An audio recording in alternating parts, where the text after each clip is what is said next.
Fourth quarter.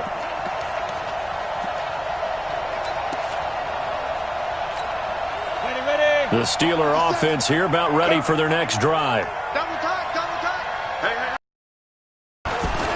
They'll come out throwing here to start the drive. And that'll be knocked away. It's incomplete. James Washington was the intended target. And it's second down. And that's one he's got to be happy to have back. There wasn't a hole open in the zone. You'd have to think on early downs like that first down there, need to be a little bit more careful. Yeah, fortunately for him, got a couple more downs to play with. After the incomplete pass, here now is 2nd and 10. 2nd and 10. And for the 4th time tonight, it's an interception. Picked off right around the 43. And the return comes to a halt right at the 44-yard line. He's had a fantastic rookie season, made a lot of lovely throws, but that wasn't one of them. Well, we got to give him one, don't we? I mean, with the year he's having, a lot easier for he and his teammates to accept that throw because for the most part, what they've seen, it's been pretty sensational. That's good for a Raven first down, 15 yards there. Another nice pickup through the air, and I think a lot of people might expect them to run the ball in this situation, Brandon, but with this lead, they're electing to throw the football. Swings, slants, quick outs, things that they consider safe. Here's Watkins on the jet sweep. Oh, no, he lost the football. And I think this defense knew what was coming as he is smothered behind the line.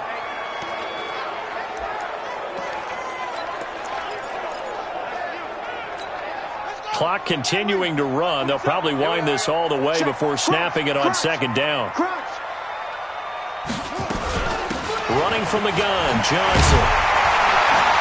And he'll go down at the 26, following a gain of 6. All right, that's a decent game there, but it hasn't been his best game overall. So I wonder what the mindset is of his team. Do they want him to handle the football and try and close this game out? Or are they going to make an alternative plan and maybe go in a different direction? I think they need him, and this is his time to shine. And he went nowhere. He'll lose yardage back to the 29. Well, you can see what they wanted to do. They wanted to set up the screen there, but it got blown up. It's hard to run that play if you're not getting a lot of pressure at the quarterback because the space doesn't open up. They were able to read that one and slow it down and stop it before they could get a first down. As we welcome you back, they're looking at a 4th down now as they try to hold on to this lead for dear life. And this one is right down Broadway. And that will bump the lead up to 11. So that's a big one. Obviously, Charles makes it a 2-score game. His 3rd field goal of the game, able to knock it through. Yeah, not exactly free and clear yet, but as a defense, you get to play a little bit looser, don't you? Because you do now have a little bit of a margin of error, don't you? So now the Steelers down on the scoreboard. A minute 56 to go. They've won 3 in a row, but they've got work to do if they want to get a 4th in a row as they come up on first down. Trying to shake off the interception. He'll look to throw. He's going to let it fly. That's going to be knocked away and incomplete. Looking to erase a 2-score deficit here in the 4th quarter. Going for some big plays. Yeah, they certainly were. They just decided one shot, didn't they? Forget trying to move the ball downfield in small little increments. Let's go for the big one. But how about the defense playing situational football, looking at the scoreboard and realizing what can hurt us most? The deep shot. They played it well. Oh, a deep ball there on second down, but it'll wind up incomplete. Tried to go for the big one there on second down. Now they're likely down to their final 2 plays. And you know they've got to keep going for the big shot, right? So defensively, you play what they call top down. Nothing behind you. Make everything. Then he goes down. The Ravens able to get to him.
We've watched this a long time, and I still don't believe we get it. 3rd and long. Why are you calling play action? Yeah, because they're not going to bite defensively, right? No, not at all. I did have a coach explain to me years ago that for some teams, that's how they have to deal with pass protection and their line blocking.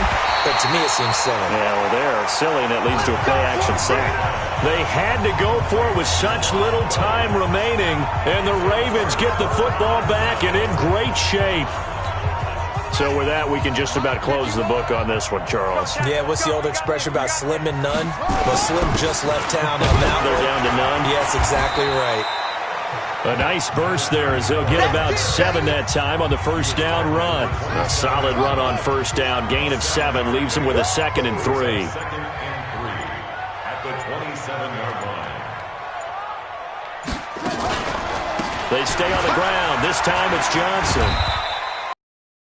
On the run there, and that's going to set up a 3rd down and 2. It's a gain of a yard. Brings up 3rd down and 2.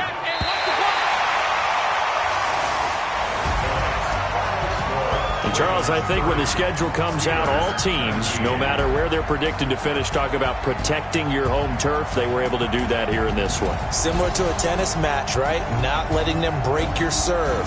That way you hold on to it. They got it done, and they feel very good about that victory. So for the Ravens, the win is number 9 for them on the year. And they'll get a few extra days to get ready for next week. Meanwhile, for the Steelers, their playoff hopes take a big hit as they fall to 8-7. And they'll try to turn things around next week as they have a matchup in Cincinnati against the Bengals. So for Charles Davis and our entire crew, I'm Brandon Gaudin. Next game, guess what? Charles and I will be here again. It's the NFL on EA Sports.